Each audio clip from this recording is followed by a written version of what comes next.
माँ का अधिकार। सुबह खाने की टेबल पर सबको पराठे परोसते उमा बेटी से बोली, रात तुम लोग देर से आए हो तो क्या हुआ मम्मी जी? पार्टी में गए बोले थे, थोड़ा देर हो जाना स्वाभाविक है। बहू ने चिढ़कर जवाब दिया। हाँ, मैं कुछ कह नहीं रही, ऐसे ही पूछ रही थी। पति सुजय की घूरती आंखों को देख उमा घबरा गई। बेटे बहू को लंच बॉक्स पकड़ाकर मुड़ी ही थी, बहू की आवाज़ सुनाई दी। मम्मी जी हर समय टोका टाकी करती हैं।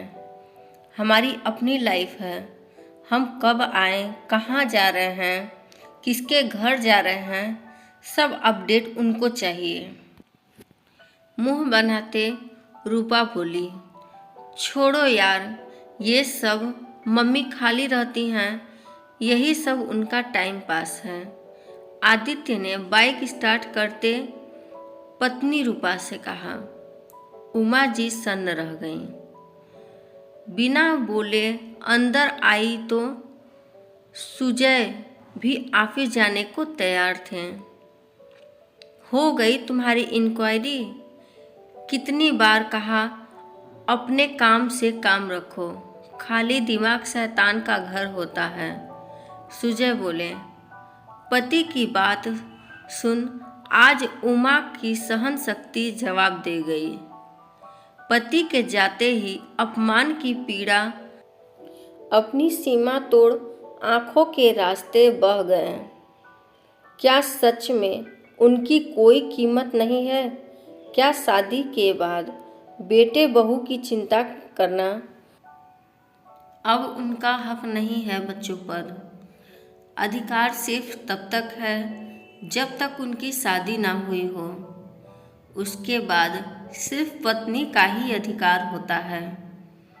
क्या शादी के बाद रिश्ता सिर्फ पति पत्नी का ही रह जाता है? बाकी रिश्तों की अहमियत खत्म हो जाती है। मन के ढेरों प्रश्न उमा को परेशान कर रहे थे। उनका मन ये मानने को तैयार नहीं, उनका अधिकार अब बेटे पर नहीं रहा। अभी कुछ दिन पहले उमा ने बेटे आदित्य की पसंद का सूजी का हलवा बनाया। हलवा देखकर रूपा बोली, मम्मी जी सुबह सुबह घी से तर ये हलवा कौन खाता है? पत्नी की बात सुन हलवे की तरफ बढ़ते आदित्य ने अपने हाथ पीछे खींच लिया।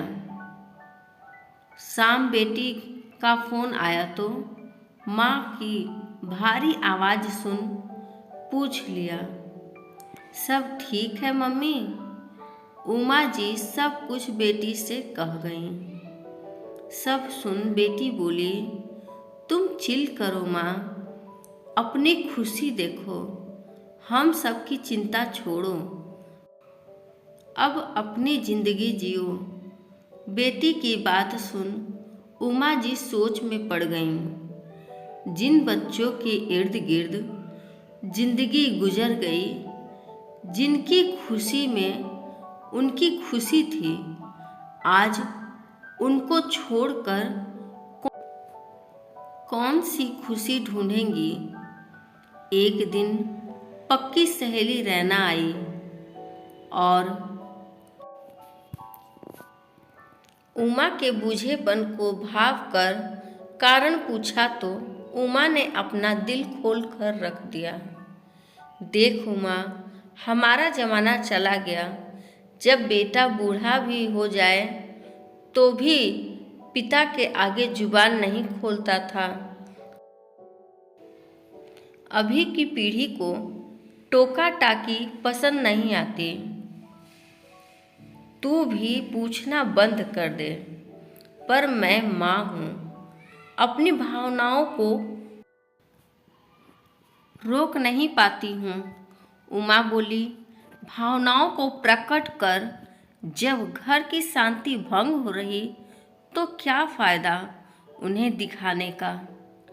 एक बात और गांठ बांध लो, जो चीज़ सरलता से मिलती उसकी कीमत कोई नहीं समझता। उतना ही कर जितना ज़रूरी है। रहना तो उमा को समझा कर चली गई। अब बारी थी उमा की अपने को सीमित करने की। सुबह सुबह बिट्टू और रूपा की चीख पुकार से उमा भागकर रूपा के कमरे में गई।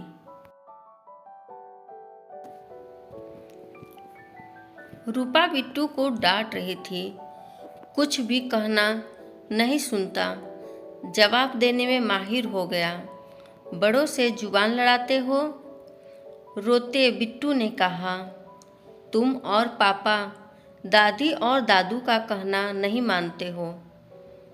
मम्मी तुम तो दादी को जवाब देती हो, वो भी तो तुमसे बड़ी हैं, वो तो तुम्हें नहीं मारते।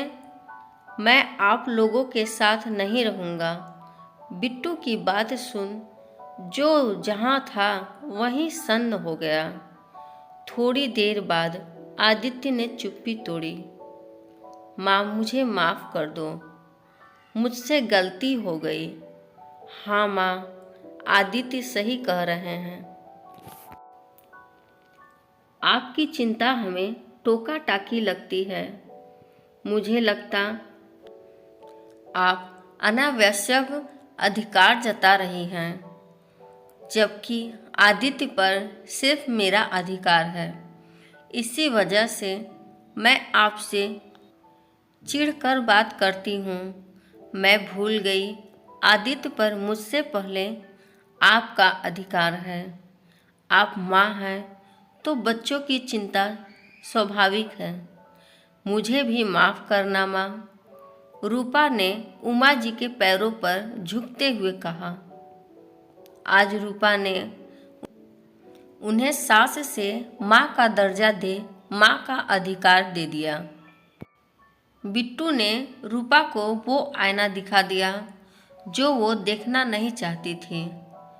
भूल गई वो भी माँ है। एक माँ होकर दूसरी माँ का अधिकार कैसे छीन सकती। आदित्य को भी समझ में आ गया, बच्चे जो देखते हैं वही ग्रहण करते हैं। यही नहीं, सुजय जी को भी अपनी गलती का आभास हो गया। उन्होंने भी क्षमा मांग ली। समस्या बहुत छोटी है। अक्सर बच्चों को माँ बाप का ये पूछना, कब आओगे, कहाँ जा रहे हो, देर मत करना आदि अनावश्यक लगता है। ऐसा नहीं है। आप भाग्यशाली हैं। कोई आपकी परवाह करने वाला या पूछने वाला है। जिन्हें कोई पूछने वाला नहीं, उनके मलाल को आप समझ नहीं सकते। माना पति पत्नी का रिश्ता सबसे खास होता है, लेकिन उसे खास माँ बाप का आशीर्वाद ही बनाता है। इसलिए बड़ों की इज्जत करें, अवहेलना नहीं।